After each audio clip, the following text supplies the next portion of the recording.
On est tellement peiné, on est tellement triste, on est tellement en colère. Pourquoi? Pourquoi on nous l'a enlevé? Pourquoi on nous a fait cette... Ils ont détruit une famille entière, une famille. On est mort. Ils nous ont tués, ils nous ont assassinés. On n'a plus peur de la mort. On attend notre heure, quoi.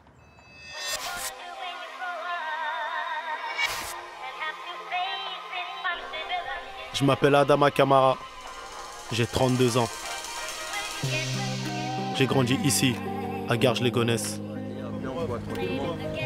Ma vie a basculé en 2011, quand mon frère Sada a été tué dans une rixe à la gare. J'ai voulu me venger et j'ai été condamné à 8 ans de prison pour tentative de meurtre. Aujourd'hui, j'ai purgé ma peine et je lutte contre les guerres de cité. Dans cette série, je vais aller à la rencontre de ceux dont la vie a basculé à cause des rixes.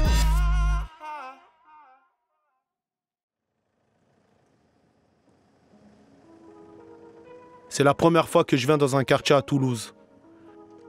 Quand on m'a dit qu'ici, comme à Marseille, les règlements de compte s'enchaînent, j'ai eu du mal à le croire. On est dans la cité des Isards. C'est tout petit comparé à chez moi. Et pourtant, la liste des morts s'allonge tous les ans. 4 morts rien qu'à la fin de l'été 2020. Le quartier est devenu un point de deal. Les mecs d'ici se battent pour avoir le contrôle. Et derrière eux, les mamans du quartier sèchent leurs larmes. Elles ont monté une association où elles se soutiennent. Non, moi j'adore ce quartier. À la base, ce quartier, c'était un quartier de riches. Dans ce groupe, sur le côté, c'est Kera. Elle a perdu son neveu Didou en 2019. Il a été assassiné d'une balle dans la nuque en bas de son immeuble. Ce jour-là, elle se précipite à son chevet, à l'hôpital. Ce qui m'a choqué, moi, en fait, le voir allongé, que le sang coulait, et que mon frère me disait « Prends les petites éponges, là, et essuie-lui son sang, en fait. » Et j'étais là, et je sentais son sang. C'est ce qui me reste dans cette image-là, et cette odeur, elle ne partira jamais. Je vais pour ressortir. L'infirmière, qui était super gentille, super sympa, elle me dit « Non, mais vous restez, ça y est. Restez. Ça ne sert à rien, restez. » Du coup, je reste, je regarde l'horloge, 16h30 pile. Et là, je vois sur le moniteur qu'il est parti. Il est parti, il n'est plus là. Normal. Hier, il était là, il était en scooter, il était joyeux.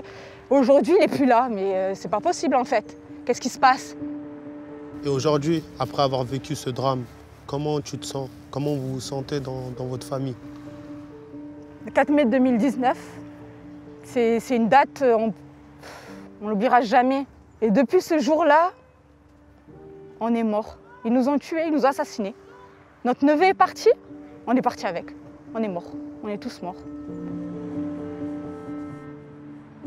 Kera est toujours dévastée par la mort de son neveu.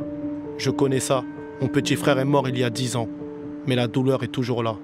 La sœur de Kera, Akima, est aussi sous le choc. Sa vie a basculé depuis la mort de Didou. C'est la douleur. On n'a pas tué comme mon neveu, on a tué toute une famille. Vous êtes tous aussi touchés, quoi? On a tous été touchés. Tous. Il n'y a pas que la maman, pas que le papa. Il y a les tantes, les oncles, les frères et sœurs, la mamie. Toute une famille a été tuée en même temps que mon neveu.